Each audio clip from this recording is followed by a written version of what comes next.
1 Samuel, capítulo 2, versos 27 a 30. E à luz dessa passagem eu quero pensar com os irmãos sobre o fracasso de Eli, erros que um pai não pode cometer. Peço a vocês todos que acompanhem a leitura bíblica, abram o coração e a mente para ouvir a leitura e a exposição da palavra. Diz assim: Veio um homem de Deus a Eli e lhe disse: Assim diz o Senhor, não me manifestei na verdade à casa de teu pai, estando os israelitas ainda no Egito, na casa de Faraó? Eu o escolhi entre todas as tribos de Israel para ser o meu sacerdote, para subir ao meu altar, para queimar o incenso e para trazer a estola sacerdotal perante mim. E dei à casa de teu pai todas as ofertas queimadas dos filhos de Israel. Por que pisais aos pés os meus sacrifícios e as minhas ofertas de manjares que ordenei se me fizessem na minha morada? E tu, porque honras a teus filhos mais do que a mim, para tu e eles vos engordardes das melhores de todas as ofertas de meu povo Israel? Portanto, diz o Senhor, Deus de Israel, na verdade, dissera eu que a tua casa e a casa de teu pai andariam diante de mim perpetuamente. Porém agora, diz o Senhor, longe de mim tal coisa, porque aos que me honram, honrarei. Porém os que me desprezam serão desmerecidos.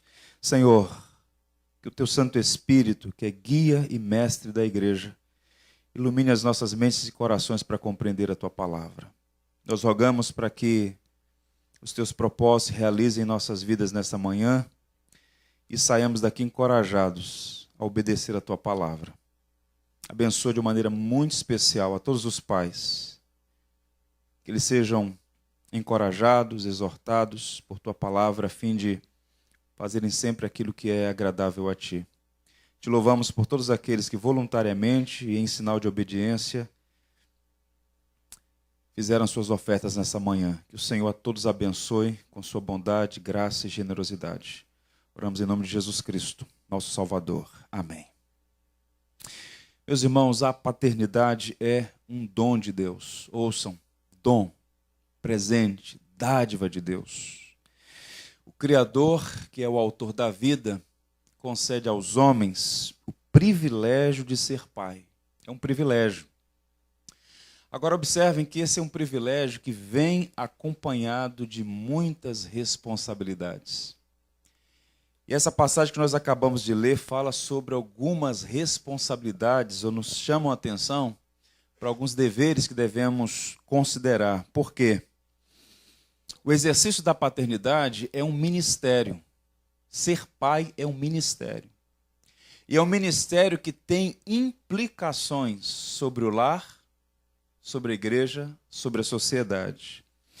Porque, à luz das Escrituras, Deus, o soberano, o Criador, nosso Senhor, ele vê cada pai como o pastor do lar, como aquele que tem algumas responsabilidades que são intransferíveis. É o pai que tem que cuidar da família. E cuidar da família envolve prover as necessidades básicas, colocar o pão à mesa, por exemplo, mas também, e sobretudo, prover as necessidades espirituais da família. É um ministério. Ser pai é um ministério. E essa passagem que nós lemos nos encoraja a olhar para as Escrituras e, observem, aprender com os acertos e com os desacertos de homens e mulheres que nos precederam. Uma das coisas que me impressionam e me fascinam na Bíblia é que as Escrituras, elas nunca escondem as nódoas dos seus servos. Nós temos na Bíblia homens e mulheres que nos inspiram pelos bons exemplos, mas também nós temos nas Escrituras homens e mulheres que foram ali colocados, cuja vida, ou pelo menos notas biográficas, foram registradas, para que sirvam para nós como uma espécie de sinal de alerta, como balizas sobre alguns cuidados que nós devemos tomar. Na manhã de hoje, segundo domingo de agosto, quando celebramos o Dia dos Pais, e é um momento de celebração, eu também julgo oportuno que nós possamos juntos como igreja, como famílias aqui reunidas, pensar sobre alguns erros que os pais não podem cometer. E o que está em jogo aqui não é a felicidade imediata de uma família. O que está em jogo aqui é a igreja, o que está em jogo aqui é o bem comum, é a sociedade. Porque se uma família não vai bem, as igrejas não podem irem bem, e também, de igual modo, a sociedade. E nós temos aqui esse personagem, Eli, cujo texto nós lemos um extrato, que é um exemplo de uma família que tinha tudo, absolutamente tudo, para dar certo. Não obstante a isso, se autodestruiu. O sacerdote Eli, ele fracassou no exercício da paternidade. Nós vamos ver o porquê. Antes de tudo, vejamos os privilégios que esse homem teve. Primeiro, ele era crente, experiente e capaz. Sim, ele era um homem crente. Em nenhum momento na narrativa bíblica fica sob suspeita a autenticidade da fé dele. Ele era um homem crente.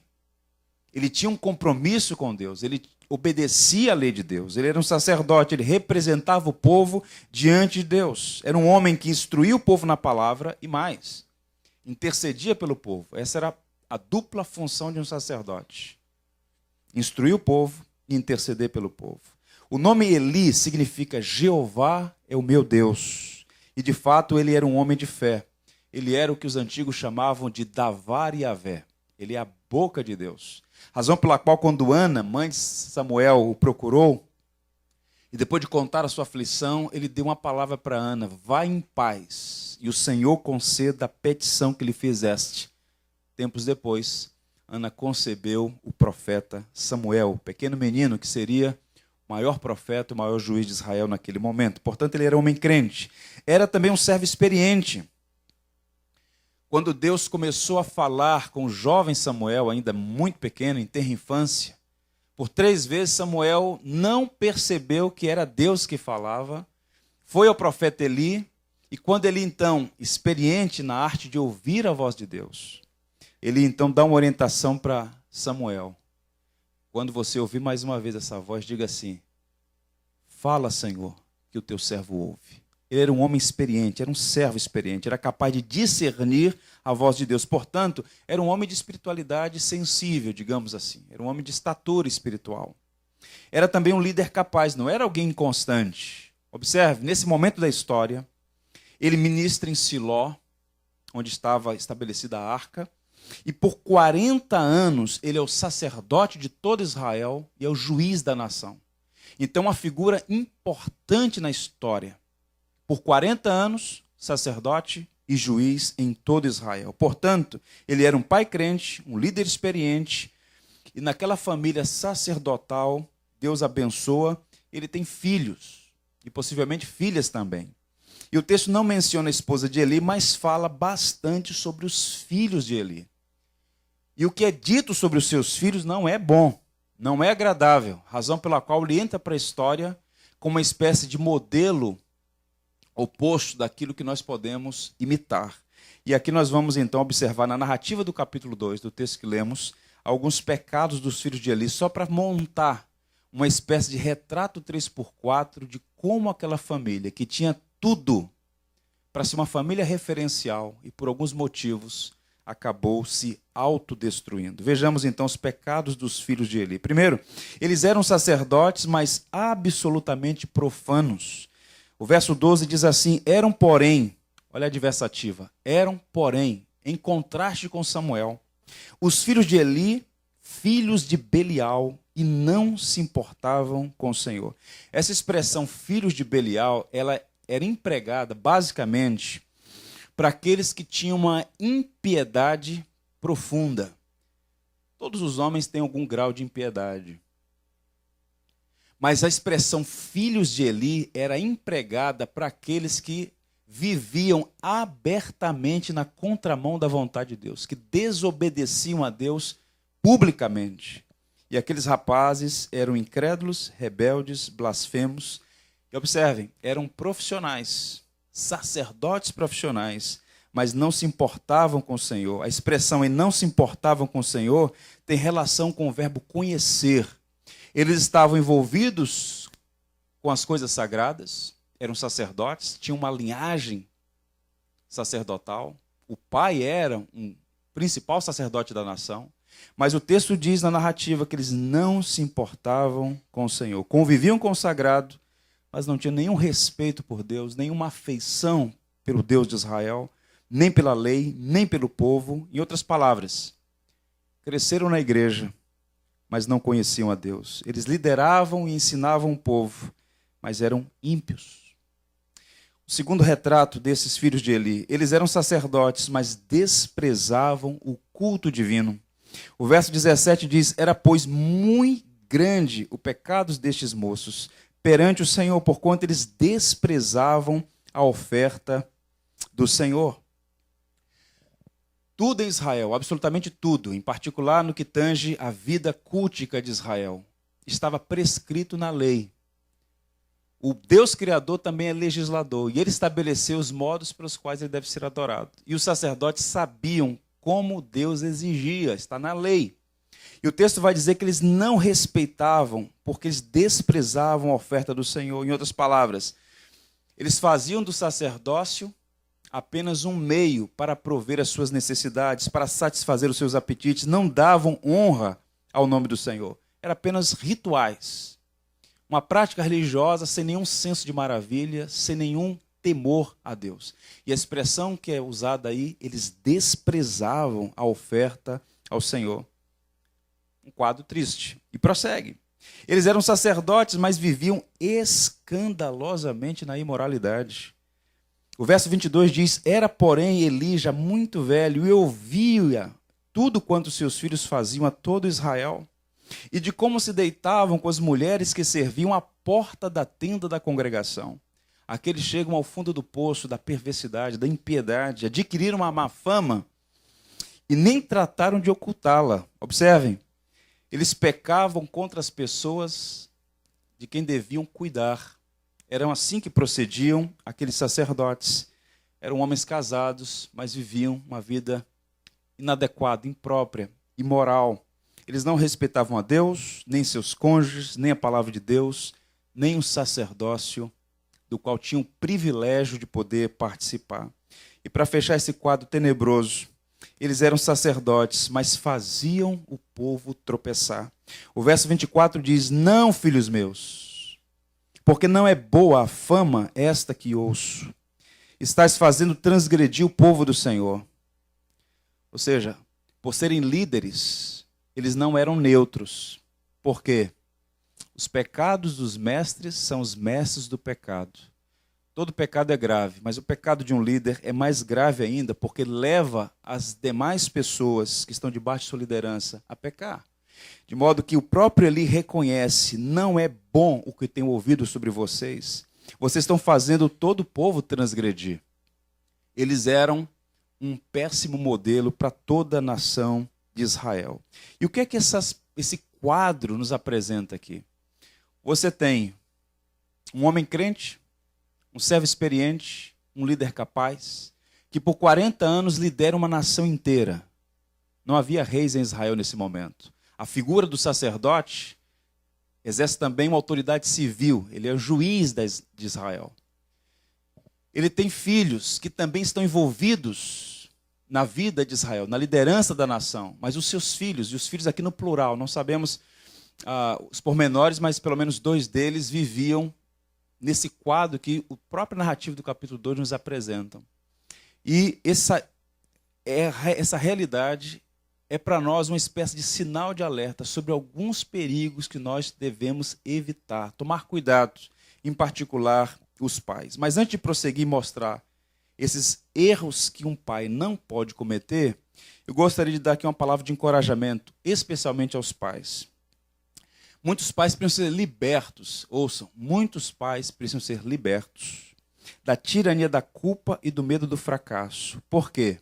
Há um princípio que eu quero que você guarde na sua mente, no seu coração, e o princípio é este: o sucesso na educação dos filhos é medido por aquilo que os pais fazem, não por aquilo que o filho faz. Em outras palavras, é muito curioso notar crianças que são criadas na ambiência da igreja, criadas com afeto, com amor, com instrução, boa teologia, grandes oportunidades, favorecidas pela providência, têm pais maravilhosos. E a despeito de tudo ser a favor, indivíduos que são moralmente responsáveis por suas decisões e escolhas, fazem escolhas erradas e sofrem as consequências. Então, ser um bom pai não significa necessariamente que seus filhos serão também boas pessoas. Porque cada indivíduo é moralmente responsável por suas decisões. E a gente vê isso todo dia. Filhos que tiveram grandes oportunidades, repito, muitos deles criados na ambiência da igreja, e se tropeçam, se afastam. E outros que misteriosamente nascem num contexto tenebroso. Alguns nem conhecem o pai nem a mãe. Num contexto de pobreza, de violência, de todo tipo de mal.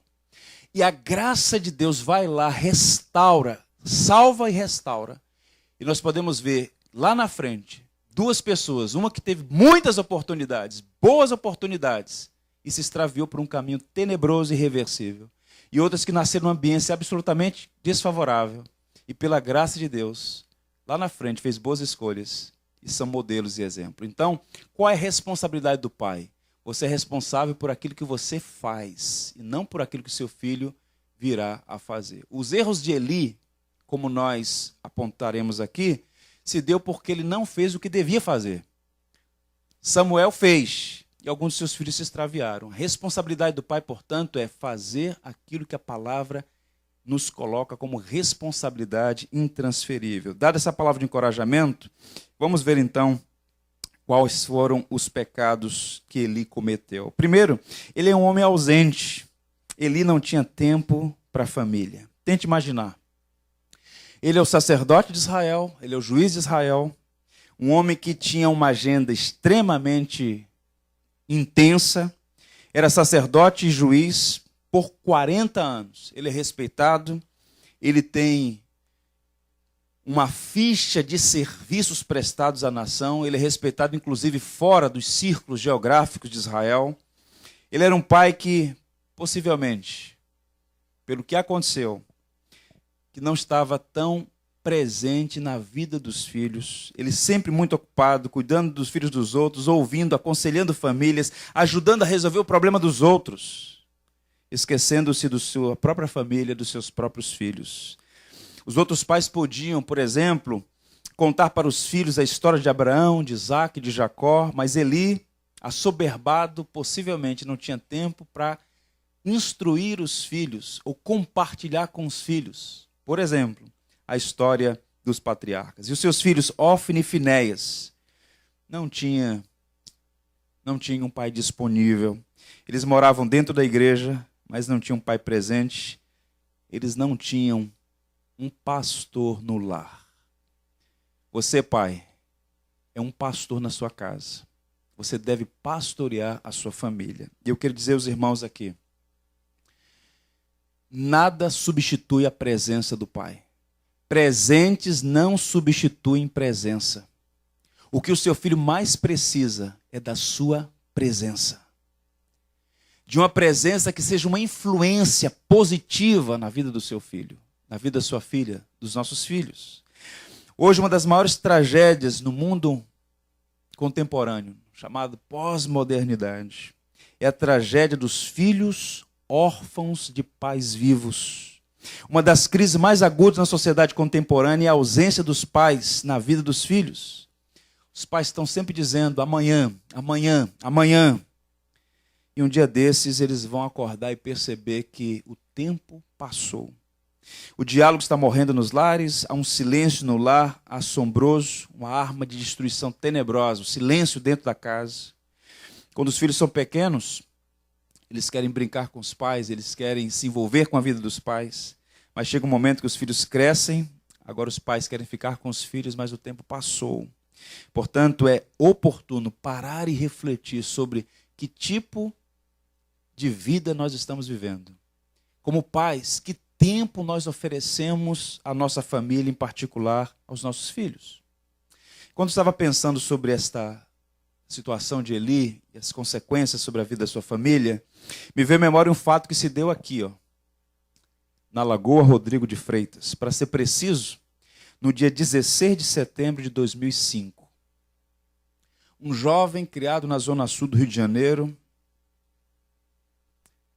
tinha tudo, uma família que era favorável, circunstâncias favoráveis, tinha tudo para ser um bom cidadão, um bom profissional, mas enveredou-se pelo caminho desastroso das drogas e aos 23 anos já era muito conhecido na cidade do Rio de Janeiro pelos crimes que cometia.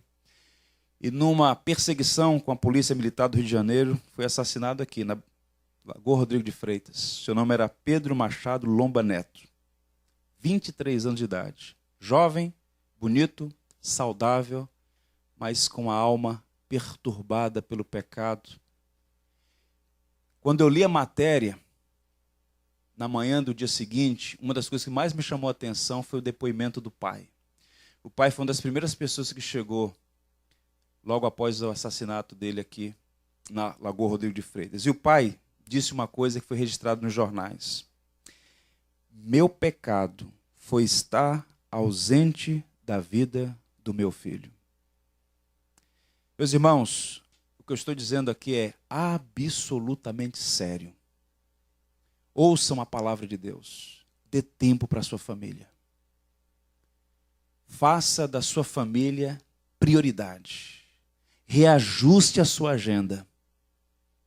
E você, como pai cristão, é sua missão intransferível, ser um pastor na vida dos seus filhos. Pelo que você fala, pela maneira como você vive, você deve influenciar o seu filho. Há uma dinâmica no mundo moderno que veio para ficar. Não tem como mudar essa dinâmica do mundo moderno. Que dinâmica é essa? Um mundo caracterizado pela velocidade. Nós estamos, segundo alguns, debaixo da taxocracia. Táxi. Quando você chama um táxi, você está usando a expressão grega. Táxi é pressa, rápido. A taxocracia é a ditadura da pressa. Está todo mundo correndo, ninguém tem tempo para nada. E nessa dinâmica de uma cidade como a nossa, engarrafada, problematizada, violenta, agitada, nós podemos correr o risco de perder o que é mais precioso: a família. O sentar à mesa e fazer uma refeição. Ouvir as pessoas. Fazer um simples passeio. Andar. Sorrir.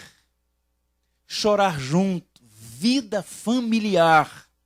E essas coisas todas, observem, não diz respeito apenas à sua casa, porque isso tem implicações sobre toda a sociedade. E o caos que nós estamos vivendo aí é porque existe uma conspiração articulada, deliberada, em curso contra a família.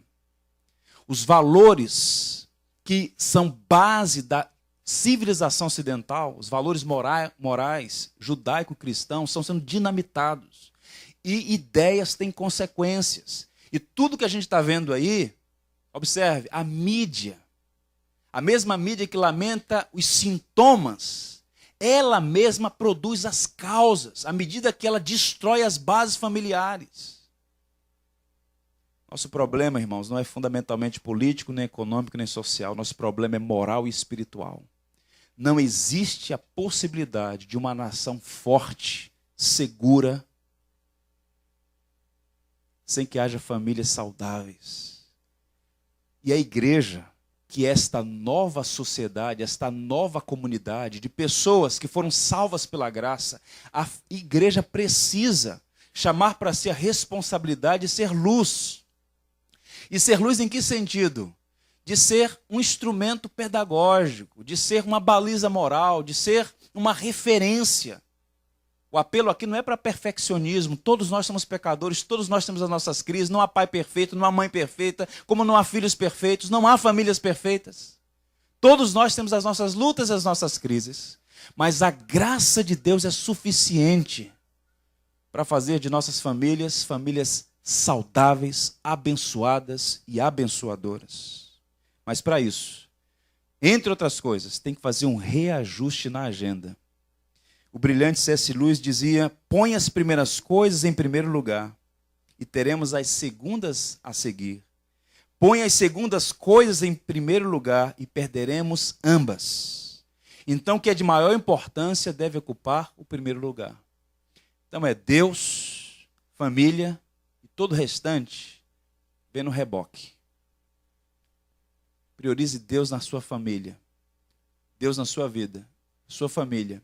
E as demais coisas serão certamente acrescentadas.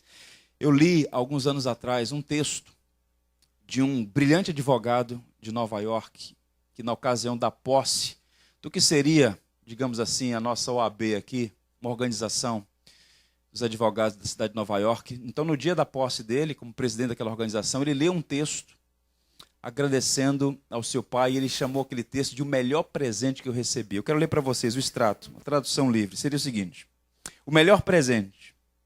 Um jovem e bem-sucedido advogado disse o seguinte: o maior presente que já recebi foi a pequena caixa que recebi de meu pai no Natal. Dentro estava um recado que dizia: filho, este ano lhe darei 365 horas, 1 hora a cada dia depois do jantar. É sua. Faremos aquilo que você quiser. Falar, iremos onde você quiser ir, brincaremos com o que você quiser brincar. Será 1 hora, sua hora.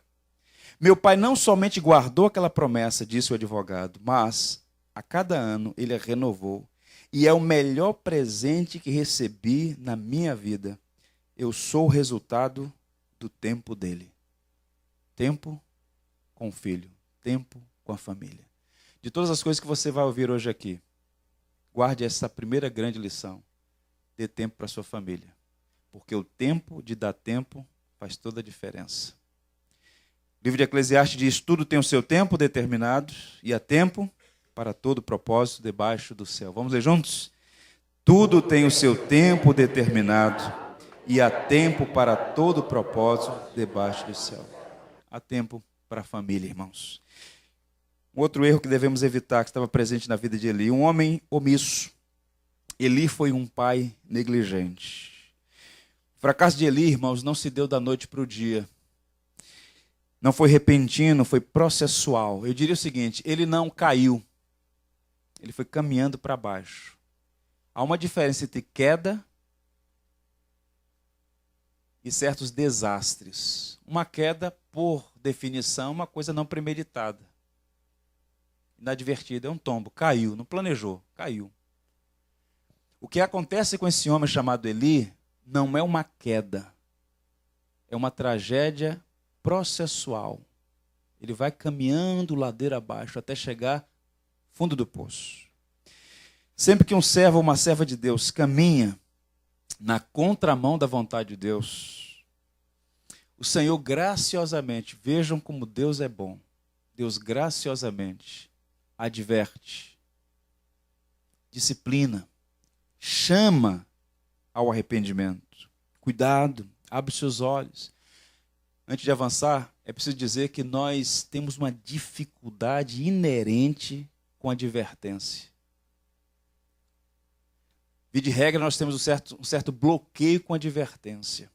Isso é próprio dos filhos de Adão. A gente não gosta de ser chamado a atenção, advertido.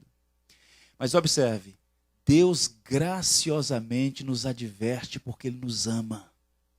E sempre que Ele vê um filho, uma filha, servos e servas indo numa direção danosa, Ele adverte. Ele chama ao arrependimento, Ele chama ao bom senso. E o soberano Deus viu Eli e a sua casa indo numa direção que não era boa. E o Senhor advertiu. Como Deus fez isso? Observe que Ele fez de três maneiras. A advertência veio pelo povo, de um modo geral, advertência pública. Era do conhecimento popular das pessoas o modo como Eli era omisso em relação aos pecados dos filhos. Tanto é que o texto diz assim: era, porém, Eli já muito velho e ouvia tudo quanto os seus filhos faziam a todo Israel e de como se deitavam com as mulheres que serviam à porta da tenda da congregação. E o verso 24 diz: e disse-lhes: por que fazeis tais coisas? Pois de todo este povo ouço constantemente falar do vosso mau procedimento. Não, filhos meus, porque essa boa fama, não é boa fama que esta que ouço, está se fazendo transgredir o povo do Senhor. O que é que o próprio Eli está reconhecendo aqui? Ele está dizendo, olha, eu tenho ouvido constantemente do povo queixas a respeito de vocês. E não é bom o que vocês estão fazendo. E o que eu tenho ouvido não é agradável.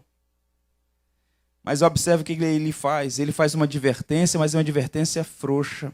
Ele exorta, mas não disciplina. Ele chama atenção, mas não afasta os filhos do sacerdócio. Ele está sendo omisso, ele está sendo negligente. Ele exorta com palavras, mas não é enérgico. Ele não faz isso com ações. Meus irmãos, criar filhos é uma das tarefas mais difíceis que alguém pode fazer. É uma grande dádiva ser pai, ser mãe, e esta bênção, este privilégio, vem acompanhado de responsabilidades. E quando os pais estão no exercício da criação dos filhos, por vezes a providência usa meios para nos advertir, os irmãos, amigos, familiares, para mostrar talvez algo que não enxerguemos no primeiro momento, mas quem está de fora tem uma leitura mais adequada. E a gente tem duas opções: ouvir e ponderar, ou fechar o coração. Ou então dar um paliativo para um problema que surge. E isso tem sérias implicações. É necessário mais do que apenas uma correção verbal, uma repreensão verbal. É preciso muitas vezes uma ação mais enérgica, mais corretiva, mais disciplinadora, para que os filhos no futuro possam agradecer aos pais aquela correção que foi feita lá atrás. Ele ouviu o povo, mas também ouviu um profeta, cujo nome não aparece, um profeta anônimo. O profeta procurou Eli e disse assim: e tu, por que honras a teus filhos mais do que a mim? Para tu e eles vos engordardes das melhores de todas as ofertas do meu povo. E o texto diz assim lá na frente: aqueles que me honram, eu honrarei. Um profeta é levantado para falar com Eli: você está cometendo um erro básico. Você está honrando mais os seus filhos do que a mim. Se você de fato amasse os seus filhos de modo sábio e seguro, você iria então discipliná-los, porque não há coisa mais danosa para a vida de uma criança, para a vida de uma pessoa de um modo geral, do que estar na contramão da vontade de Deus, fazendo aquilo que não é agradável a Deus. E o profeta então o repreende. Quantas vezes os pais têm aquela tendência, aquela inclinação para proteger os filhos quando os filhos estão errados? Isso é perigoso. Não devemos fazer assim. Há um pastor batista no Alabama chamado Voddie Baucham Jr. Ele tem publicado excelentes livros, alguns dos quais já estão sendo publicados aqui no Brasil. Um deles eu indiquei há algumas semanas, Pastores de Família, um texto muito instrutivo. Ele diz assim: Eli serve de advertência perpétua aos pais negligentes, que não se envolvem nem se comprometem. O pecado dele era mais caracterizado pela omissão. Ouçam, os riscos são altos demais para a passividade na liderança no lar. Quando nós usamos a expressão cabeça da casa, líder, pastor, tem muita gente que é reticente ou tem muitas reservas com a figura de liderança, de autoridade. Isso é próprio dessa revolução cultural na qual estamos inseridos. Olhar para toda autoridade como sendo uma tirania, para toda instituição como sendo abusiva. Isso é um erro. A figura do homem como cabeça, a figura do pai como líder do lar, por exemplo, não é para que esse indivíduo seja ou cometa abusos no exercício da sua liderança, mas é para proteção. Ele não pode fugir às responsabilidades que lhe foram delegadas por Deus. E Eli tinha uma responsabilidade, uma autoridade que ele deveria exercer. E uma vez repreendido pelo povo, uma vez repreendido pelo profeta, cujo nome não sabemos, ele faz lá uma meia-culpa, dá uma palavra aos filhos, e os filhos continuam na mesma direção. E o final não seria bom, nunca é bom. E por fim ele recebe uma terceira advertência, é o próprio Deus, que agora usa o jovem Samuel. Nos versos 11 e 12, o texto diz: Disse o Senhor a Samuel: Eis que vou fazer uma coisa em Israel, a qual todo o que ouvir lhe tinarão ambos os ouvidos. Naquele dia suscitarei contra Eli tudo quanto tenho falado com respeito à sua casa. Começarei e o cumprirei. Por quê? Porque já lhe disse que julgarei a sua casa para sempre pela iniquidade que ele bem conhecia, porque seus filhos se fizeram execráveis, e ele não os repreendeu. A omissão custou caro àquele homem chamado Eli, sacerdote e juiz em Israel. Ele foi débil, faltou autoridade, faltou pulso, faltou firmeza. Pais precisam ser firmes, manter a ternura, serem amáveis, gentis. Tem que ter esse elemento da afabilidade, sim, mas tem que ser firmeza. Porque o que está em jogo não é felicidade imediata, mas o bem de toda a família, a médio e longo prazo, e as gerações futuras também. Um autor chamado Alexander McLaren, que foi o primeiro pastor a pregar na Aliança Batista, um notável pregador, disse assim: com Eli se pode aprender quão cruel é a negligência paterna, e quanto prejuízo se pode fazer mediante o descuido da obrigação óbvia de repreender os filhos. Ou seja, ele não podia ter sido omisso diante daquela situação, deveria ser mais firme. Ontem à noite eu falei num grupo de homens, só para homens, um grupo de homens que têm o desejo de exercer o pastorado na sua família. Esse é um movimento que está em curso no Brasil, ainda muito tímido, incipiente, mas eu oro para que cresça. Cada igreja tem um ministério de homens que chamem para si a responsabilidade de liderar no lar, na igreja e na sociedade. E eu comecei falando sobre Gênesis 18, verso 19, quando Deus disse assim para Abraão: porque eu te escolhi para que ordene a seus filhos e a sua casa depois dele, a fim de guardarem o caminho do Senhor e praticarem a justiça e o juízo. Deus escolheu Abraão para uma missão muito grande. Você será pai de uma grande nação, de uma grande multidão. É o Abraão. O homem através do qual Deus dá o start desse projeto redentivo e forma o povo hebreu, do qual descende o Cristo, nosso Messias, nosso Salvador. Mas de todas as vocações, digamos assim, das múltiplas facetas da vocação de Abraão, ele recebe uma especial. Eu te escolhi, Abraão, para ser o pai de uma grande multidão, sim. Para dar início a um projeto redentivo que vai para além da geografia de Israel, sim. Mas para uma coisa específica também. Para que você seja o pastor na sua casa. Para que você ordene. Isso significa liderar seus filhos, sua casa depois dele, a fim de guardarem o caminho do Senhor. Eu exorto aqui em amor a todos os pais, sejam os pastores da casa dos irmãos. Sejam os líderes que cuidam da família, que protegem, que abençoam. Ele, infelizmente, perdeu isso de vista. E mais, caminhando. Ele foi um homem conivente, ele foi cúmplice, infelizmente, dos pecados dos seus próprios filhos. Uma pessoa conivente é aquela que finge não ver ou que encobre o mal praticado por outrem. Ele não apenas deixou de corrigir os filhos, mas, de alguma maneira, ele tornou-se cúmplice, partícipe dos erros dos seus filhos. O verso 29 diz assim: e tu, por que honras a teus filhos mais do que a mim? Para tu e eles vos engordardes as melhores de todas as ofertas do meu povo Israel.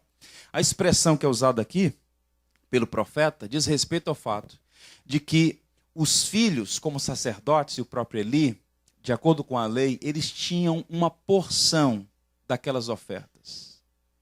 A porção estava estabelecida na lei. Mas os filhos, por não temerem a Deus, faziam mais do que lhes era permitido fazer. Em outras palavras, eles furtavam aquilo que não pertencia a eles.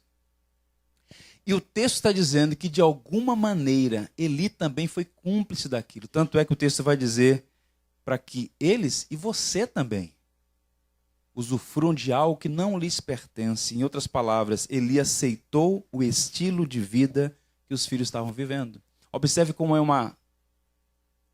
uma espiral para baixo.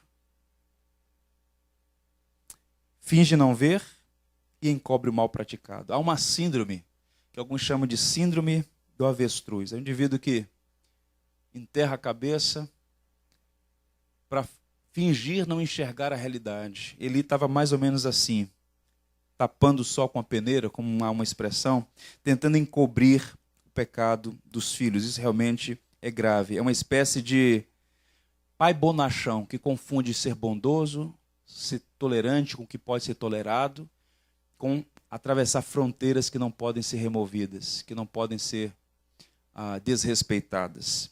Meus irmãos, alguns anos atrás, eu tive a oportunidade de falar numa reunião de Natal, uma festividade de Natal, no complexo penitenciário de Bangu. Tinha um contato com o diretor, ele me fez o convite, pastor, o senhor aceitaria falar na reunião? Aceito, vamos lá.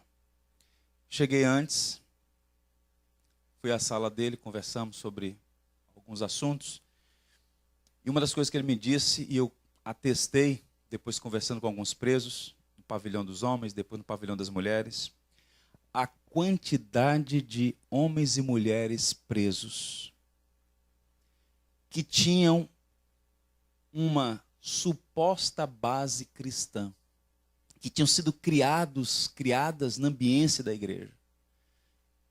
Parecia uma chamada de escola bíblica dominical. Isaías, Ezequias, Abraão, Marcos, Lucas, Natanael, Davi, Ruth, Lídia, Débora. Eu fiquei pensando, que tragédia. Alguns pais permitem que o filho chegue em casa e fique com um objeto ínfimo, de valor irrisório, como, por exemplo, um apagador. O pai e a mãe sabem que uma criança de 9 anos não tem renda, ela não adquiriu aquilo numa loja, por exemplo. Aquilo foi adquirido, digamos, furtado, na ambiência da escola. Um pai negligente, omisso, olha para aquilo, é irrelevante, é só um apagador, é só um apontador, é só uma lapiseira, negligencia. Pequenas rachaduras num dique podem destruir uma cidade inteira. O pai sábio chama o filho, olha nos olhos e aproveita aquela oportunidade para instruí-lo, para orientá-lo, para discipliná-lo. Boa parte daquelas pessoas que lá estão, não é? Que muitas vezes tiveram muitas oportunidades no contexto de igrejas cristãs, talvez, nem todos, mas talvez algumas delas tiveram pais e mães omissos e negligentes, que não souberam corrigir no momento oportuno.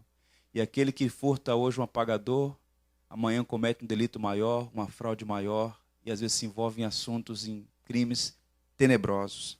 Portanto, observe então para seguir para as aplicações finais. Pecando contra o próximo, Deus será o árbitro. Pecando, porém, contra o Senhor, quem intercederá por eles? Quem intercederá por eles? Ou seja, algumas coisas precisam ser postas para nós aqui, irmãos. É sempre perigoso desobedecer a Deus. Não porque Deus seja um carrasco, um tirano. É porque a lei do Senhor é perfeita e as leis de Deus foram dadas não para cessear a nossa liberdade, mas para nos proteger. Para nos proteger. Há um autor chamado James Dobson. Ele é um dos autores que melhor escrevem sobre família. Ele é americano, norte-americano. Ele tem excelentes livros. Um autor muito conhecido tanto nos Estados Unidos quanto em outras partes do mundo. Escreveu vários livros. Em sua autobiografia, muito recentemente publicada, ele já está em avançada idade, mas ainda exerce lá sua influência e seu ministério nos Estados Unidos. Ele escreveu na sua autobiografia uma coisa muito interessante. Ele disse que ele é filho de pastor. Ele disse, olha, meu pai, quando eu tinha 14 anos de idade, meu pai pediu licença no pastorado da igreja de Nova York, onde nós vivíamos, só para cuidar de mim. O que é que o pai dele percebeu? Nenhum sucesso compensa o fracasso do lar. E o pai dele viu o seu filho adolescente, criado na ambiência da igreja, no contexto da igreja, indo por um caminho demasiadamente perigoso. E o que é que o pai falou? Para tudo. Procura o presbitério da igreja, o conselho da igreja e fala, olha, eu não posso continuar. 1 ano, no mínimo, afastado. Ele disse que o pai deu toda a atenção a ele, pastoreou, catequizou, instruiu, intercedeu. E hoje esse homem, o James Dobson, é um homem que Deus tem usado no mundo inteiro para abençoar famílias, pelos textos que produz, pelas palestras que faz. Isso nos faz lembrar de Provérbios 19, 18. Corrija os seus filhos enquanto eles têm idade para aprender. Há um tempo para correção. Corrige enquanto tem tempo para aprender. Paulo diz assim aos Filipenses: o que também aprendestes e recebestes e ouvistes e vistes em mim, isso praticai, e o Deus da paz será convosco. E o Deus da paz será convosco. A família de Eli, infelizmente, vai de mal a pior. O povo de Israel entra em batalha com os filisteus. Eles têm uma mentalidade já paganizada. Eles acham que o que vai protegê-los é a Arca da Aliança. Correm lá, pegam a Arca da Aliança, levam para o campo da batalha. E o que eles têm não é vitória, é uma tragédia tenebrosa. Num só dia, a Arca da Aliança é roubada. 30 mil homens de Israel são mortos, inclusive Ofni e Finéias. O mensageiro enviado a Siló, Eli está sentado na cadeira e ouve: os homens foram mortos, a arca roubada e os teus filhos também tombaram na batalha. Eli então cai da cadeira, quebra o pescoço, morre. A sogra, a nora que está para ter filho, tem luz, dá luz ao menino. Já tinha um planejamento para dar nome ao garoto, mas diz: olha, o nome vai ser Icabode. E foi-se a glória de Israel. Então, a negligência de um pai teve implicações sobre a família, sobre uma sociedade inteira, sobre uma geração inteira. Pergunto aos irmãos: Eli é para nós um grande sinal de advertência ou não? Sim, é um grande sinal de advertência. Eu encerro lendo John Wesley, no seu diário, quando ele diz assim: depois de sua mulher estão seus filhos. Ouçam aqui, pais, homens casados. Depois de sua mulher estão seus filhos, espíritos imortais que Deus por um tempo confiou ao seu cuidado, a fim de que você os eduque em toda a santidade e os prepare para a alegria de Deus na eternidade. Esta é uma gloriosa e importante função. Ponderar sobre a alma é mais valoroso que tudo neste mundo. De cada criança, portanto, você deve cuidar com extrema atenção, de modo que, ao ser chamada a prestar contas a respeito de cada uma delas ao Pai dos Espíritos, você possa responder com alegria e não com aflição. Os filhos são dons que Deus nos dá, dádivas que Deus nos dá. E um dia aquele que nos dá esta dádiva, ou essas dádivas todas, vai então nos chamar para prestar contas deles. E eu oro para que tenhamos graça, sabedoria, tudo o que é necessário para criar filhos que vivam no tempo e na eternidade, para a glória do Deus bendito. Aos filhos aqui presentes, a despeito de qualquer falha que seu pai ou sua mãe tiverem cometido, o princípio fundamental, irremovível é: honra teu pai e a tua mãe. Não há nenhuma condicionante. Não está escrito: honra teu pai e tua mãe se eles forem bons pais. Honra o teu pai e a tua mãe. É sempre correto honrar o pai e a mãe. Nenhum pai é perfeito. Eles devem ser sempre honrados. No dia de hoje, eu quero lhe encorajar: sente à mesa com seu pai se você tiver essa oportunidade. Alguns pais já não estão entre nós. Mas se você tem essa oportunidade, sente à mesa, agradeça, dê uma palavra de encorajamento, um abraço, um beijo, a despeito de qualquer dificuldade que possa existir. Dia de celebração é dia de reconciliação também. Aos pais, sejam sábios e aprendam na palavra de Deus como criar filhos. Todos nós temos as nossas dificuldades, mas nós temos as condições, pela graça de Deus, de ser um pai abençoador. Se você falhou, meu irmão, ouça. A graça de Deus é maior que a nossa iniquidade. A graça de Deus, a misericórdia do Senhor, pode restaurar relacionamentos e fazer brotar vida onde não existe no momento. Então, creamos na maravilhosa graça de Deus. Essa palavra na manhã de hoje é uma palavra de exortação, mas também de encorajamento. Se está tudo indo muito bem, louvado seja Deus. Se há correções para ser feitas, que sejam feitas hoje, porque amanhã pode ser tarde. Não seja como Eli, seja como Samuel. Ouça a voz de Deus. Fala, Senhor, que o teu servo ouve. Amém, irmãos? Vamos ficar em pé e vamos ler o último verso. Salmo 80, verso 19. Todos juntos. Restaura-nos, ó Senhor, Deus dos exércitos, faze resplandecer o teu rosto e seremos salvos. Vamos orar. Nosso Deus e Pai, nós te louvamos de todo o nosso coração por tua palavra que foi lida e exposta para nossa edificação. O Senhor conhece a todos os que aqui estão. Tu sabes das necessidades de cada família. E eu peço a Ti, meu Senhor, que cada homem aqui presente chame para si a responsabilidade de ser um pastor na sua casa, de abençoar a sua família, dando-lhes o tempo, o melhor do seu tempo, sendo fiel no exercício da paternidade, cuidando bem da esposa e dos filhos, sendo uma bênção para a sua família. Deus, o Senhor sabe das lutas pelas quais as famílias têm passado. E nós precisamos, Senhor, de homens fortes, íntegros, afeiçoados a Ti, homens que amam ao Senhor, agraciados pelo Senhor para cuidar da sua família. Deus, levanta homens assim no nosso meio. Estende as Tuas mãos sobre as famílias aqui representadas, Senhor. Restaura aquelas que por algum motivo estão fragmentadas, adoecidas. Que neste dia de celebração haja reconciliação, arrependimento, quebrantamento, mudança de vida.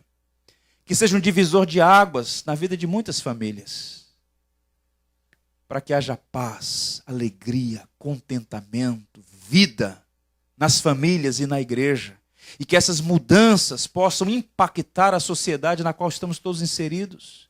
Tem misericórdia do Brasil, tem misericórdia do estado do Rio de Janeiro, tem misericórdia da cidade do Rio de Janeiro, Senhor. Para tanto nós te rogamos, restaura as famílias e permita que cada igreja seja uma agência do reino, mostrando ao mundo o poder do evangelho que entra numa casa, transforma homens e mulheres, maridos e esposas, filhos e filhas. Nós cremos no poder do evangelho. E nós esperamos, Senhor, para a Tua glória, que haja mudanças substanciais em nosso meio para o louvor do Teu nome. Agradecidos nós oramos, em nome de Jesus, nossa esperança. Em nome dEle, amém. Te vejo poeta quando nasce o dia, e no fim do dia, quando a noite vem. Te vejo poeta na flor escondida, no vento que instiga mais um temporal.